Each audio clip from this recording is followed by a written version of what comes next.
Hello बच्चों, let's see this question. This question says a neutron collide head on with a stationary hydrogen atom in ground state. Which of the following statement are correct? Assume that the hydrogen atom and neutron has same mass. तो पहला option है कि kinetic energy of neutron is less than 20.4 electron volt. Collision must be elastic. Kinetic energy of neutron is less than 20.4 electron volt. Collision may be inelastic. Next है आपके inelastic collisions may take place only when initial kinetic energy of neutron is greater than 20.4 electron volt. और चौथा देगा perfect inelastic collision cannot take place.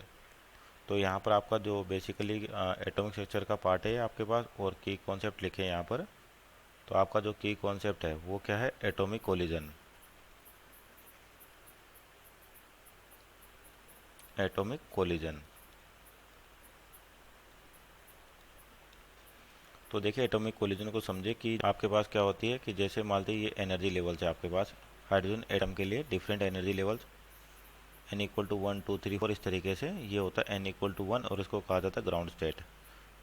और आपके पास बाकी क्या हो जाएगी n equal to 2 first excited state n equal to 3 second excited state n equal to 4 third excited state up to कहाँ तक चलता है? इनफाइनाइट तक चलता है आपके पास.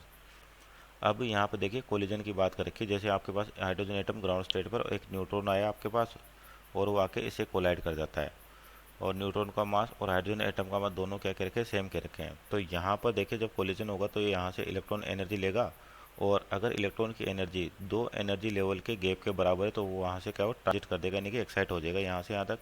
अगर इलेक्ट्रॉन की एनर्जी इन दोनों के एनर्जी डिफरेंस के बराबर है तो ये एनर्जी होती है आपके -13.6 z square by n square. तो जेड की वैल्यू होगी 1 और एन की वैल्यू भी है 1 इसके लिए. तो 13.6 और ये होता है माइनस का 3.4. ये होता है आपके पास माइनस का 1.51 इलेक्ट्रॉन वोल्ट और ये होता है 0.81 इलेक्ट्रॉन. इस तरह से कंटिन्यू चलते रहते हैं आपके पास. अब सबसे पहले तो देखिए कि यहाँ पर मैक्सिमम एनर्जी कितनी लॉस हो सकती है क्योंकि जितना लॉस होगा इलेक्ट्रॉन उतनी एनर्जी लेगा. तो जो आपके पास मैक्सिमम एनर्जी लॉस होती है ये होती है आपके पास कितनी? इन इलास्टिक कोलिजन में. तो यहाँ पर देखिए आपको कंडीशन वैसे भी दे रखी है 20.4 electron volt collision must be elastic. अगर इतनी एनर्जी जो न्यूट्रॉन है उसकी एनर्जी इससे कम है तो कोलिजन कैसा इन इलास्टिक इलास्टिक. तो चेक करते हैं पहले तो जैसे इनिशियल मोमेंटम आपके पास यहाँ पे मोमेंटम कंजर्व करे तो इनिशियल मोमेंटम क्या होगा? न्यूट्रॉन का मास m है और बोल देते वेलोसिटी v है. तो आपके पास हाइड्रोजन तो रेस्ट पर है तो इनिशियल मोमेंटम केवल किसका आएगा? न्यूट्रॉन का आएगा मास इंटू वेलोसिटी. और कोलिजन के बाद मान लीजिए मैक्सिमम एनर्जी लॉस की बात करें तो इन इलास्टिक कोलिजन होना चाहिए. और इन इलास्टिक कोलिजन में क्या होता है आपके पास दोनों मास सेम वेलोसिटी से मूव करते हैं. मान लेते वी डैश. तो ये हो गया वी डैश यानी कि वी डैश की वैल्यू क्या हो जाएगी आपके पास? v/2. ये हो जाएगी v/2. और एनर्जी देखते हैं तो इनिशियल काइनेटिक एनर्जी क्या होगी आपके पास? हाफ mv² जो किसकी? केवल न्यूट्रॉन के आपके पास. और फाइनल काइनेटिक एनर्जी की बात करें दोनों सेम वेलोसिटी चल रहे हैं तो 1/2 m1 प्लस m2 यानी कि 2m और वी डैश का स्क्वायर मतलब v²/4. तो ये बचा हाफ mv²/2 मीन्स जो इनिशियल काइनेटिक एनर्जी है उसका 1/2. तो आपकी जो फाइनल काइनेटिक एनर्जी कितनी है? 1/2 है. और लॉस निकालें एनर्जी का तो कितना हो जाएगा? k में से k/2 माइनस करेंगे तो यानी कि k/2 बचेगा means initial kinetic energy k/2 यानी कि इतनी एनर्जी का लॉस होगा. तो ये लॉस किस में रहा? न्यूट्रॉन में. तो यानी कि इतनी एनर्जी किसके पास होगी? यहाँ से इलेक्ट्रॉन के पास होगी जो एक्साइट करेगा. अब देखते हैं यहाँ पर तो आपके पास यहाँ कह सकते हैं कि जो k/2 है अगर इलेक्ट्रॉन को एक्साइट करना है तो k/2 की वैल्यू किससे ज़्यादा होनी चाहिए? दोनों के एनर्जी गैप से बराबर यानी कि 10.2 से. यहाँ पर जो एनर्जी गैप आता है दोनों लेवल के बीच में 10.2 इलेक्ट्रॉन वोल्ट. अगर k/2 की value greater than equal to 10/2 है तो भी आपके पास क्या होगा? ट्रांजिशन होगा. तो और क्या कह सकते हैं कि k की वैल्यू 20.4 इलेक्ट्रॉन वोल्ट्स के बराबर या इससे ज़्यादा होनी चाहिए. तभी आपके पास क्या होगा? इलेक्ट्रॉन एक्साइट करेगा. और अगर इससे कम एनर्जी हुई आपके पास तो यानी कि इलेक्ट्रॉन कभी भी एनर्जी लेवल गैप को क्रॉस नहीं कर पाएगा. इसका मतलब वो आपका एनर्जी लेगा ही नहीं. अगर उसको एक्साइट होना तो मिनिमम इतनी एनर्जी का जो डिफरेंस आ रहा है और उसके कोरस्पॉन्डिंग ये आ रही है 20.4 इलेक्ट्रॉन वोल्ट तब जाके आपका इलेक्ट्रॉन क्या अगर एक्साइट करेगा. तो पहला ऑप्शन जो दे रखा है if the kinetic energy neutron is less than 20.4 electron volt collision is elastic. और इलास्टिक कोलिजन का मतलब नो एनर्जी लॉस. तो अगर मान लीजिए k की वैल्यू किससे कम है? 20.4 से कम है तो आपके पास फिक्स है कि इलेक्ट्रॉन कभी भी एक्साइट नहीं होगा. तो अगर एक्साइट नहीं हो रहा मीन्स कोई एनर्जी का लॉस नहीं हो रहा. No loss of energy. या तो एनर्जी लेगा तो कितनी लेगा, जितनी की एनर्जी गैप है।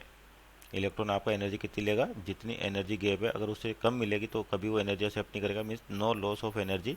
न्यूट्रॉन कोई एनर्जी का लॉस नहीं करता। इसका मतलब ये कौन सा कोलिजन होगा, इलास्टिक कोलिजन होगा, क्योंकि वहाँ पर कोई भी एनर्जी का लॉस नहीं है। तो जो पहला ऑप्शन है ये आपका सही है।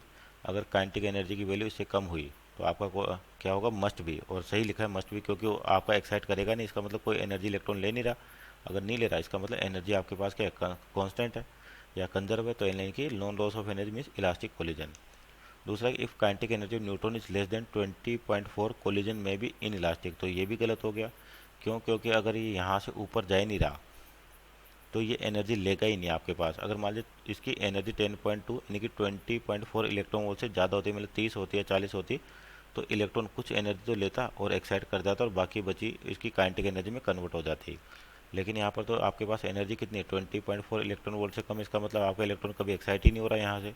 तो मैं इन इलास्टिक कोलिजन यानी कि गलत हो जाएगा। नेक्स्ट, क्योंकि इन इलास्टिक में क्या होता है, मैक्सिमम एनर्जी का लॉस होता है आपके पास, और लॉस होगा तो वो एक्साइट करेगा, पर यहाँ पर तो एक्साइट कर ही नहीं रहा। क्यों, क्योंकि एनर्जी लेस देन दे रखी है। तो मीन्स ऑप्शन नंबर बी आपका गलत हो गया। ऑप्शन नंबर सी को देखें, इन इलास्टिक कोलिजन में take place when initial kinetic energy of neutron is greater than 20.4 electron volt. यानी कि इन इलास्टिक कोलिजन कब होंगे, जब भी पॉसिबल है कि अगर जो initial kinetic energy 20.4 electron volt से ज़्यादा होगी। तो ये आपका ये ऑप्शन देखेगी सही होगा। क्योंकि अगर मान लीजिए एनर्जी 20.4 से ज़्यादा है और मान लीजिए जैसे 30 इलेक्ट्रॉन वोल्ट है, तो यानी कि क्या करेगा, इतना तो लेगा ही सही, प्लस इसके पास कुछ एनर्जी और होगी। और मान लो एक्साइट कर जाता है तो जितनी एनर्जी की रिक्वायरमेंट है उतनी एनर्जी वो क्या करेगा, अपने अंदर रखेगा और बाकी वो क्या कर देगा, दूसरे न्यूट्रॉन के साथ भेज देगा। इसका मतलब आपका कोलिजन कैसा, इन इलास्टिक कोलिजन हो सकता है। यानी कि ये भी पॉसिबिलिटी मीन्स ये सही है आपके पास। अगर ग्रेटर देन कितना 20.4 इलेक्ट्रॉन वोल्ट है तो आपका जो कोलिजन है वो इन इलास्टिक हो सकता है, क्योंकि एनर्जी का जो लॉस है वो 20.4 से ज़्यादा है। तो यानी कि इलेक्ट्रॉन एनर्जी लेगा और ऊपर जाएगा, और ज़्यादा एनर्जी होगी तो इसके पास कुछ ना कुछ काइनेटिक एनर्जी होगी, उसके साथ ही मूव करेगा। लेकिन अगर इससे कम होगी तो आपका इलेक्ट्रॉन कभी एक्साइट नहीं करा, मीन्स वो एनर्जी एब्जॉर्ब करेगा ही नहीं। तो यानी कि ऑप्शन नंबर सी जो में टेक प्लेस हो रहा है। उसके बाद देखा, perfect inelastic collision can not take place. तो ये भी गलत है, परफेक्ट इन इलास्टिक कोलिजन हो सकते हैं। क्योंकि अगर मान लीजिए जितनी एनर्जी लॉस हुई उतनी को उतनी इलेक्ट्रॉन लेके और वो एक्साइट हो सकता है, मतलब परफेक्ट इन इलास्टिक कोलिजन भी आपको मिलेगा यहाँ पर। यहाँ पे लिखा कैन नॉट टेक प्लेस, हो सकते हैं आपके पास, कब होंगे, लेकिन जब एनर्जी लेवल या बोल दे कि जो एक्साइटेशन है 1 से 2 से ज़्यादा हो। यानी कि एनर्जी लेवल 2 से ज़्यादा का एक्साइटेशन होगा तो आपको परफेक्टली इन इलास्टिक कोलिजन भी मिलेगा। मीन्स ऑप्शन नंबर डी आपका गलत हो गया। क्यों, क्योंकि जब ऊपर जाएगा तो मान लीजिए एनर्जी की वैल्यू आपके पास एनर्जी लेवल के डिफरेंस से ज़्यादा है, तो बाकी एनर्जी किस में जाएगी, काइनेटिक एनर्जी में। और हो सकता है कि जैसे मान लीजिए एनर्जी ज़्यादा है लेकिन इलेक्ट्रॉन कितनी ले, केवल 10.2 इलेक्ट्रॉन वोल्ट ही ले सकता है। तो यानी कि आपके पास जो टोटल एनर्जी मिली उसमें से जो लॉस हो रहा है उसमें से जो लॉस के बराबर से कम एनर्जी अगर आपके पास इलेक्ट्रॉन ले रहा है तो यानी कि वो कैसा कोलिजन होगा, इन इलास्टिक होगा। Means option number a c are our correct answer and b and d are our wrong answer. Hope you understood well, best of luck.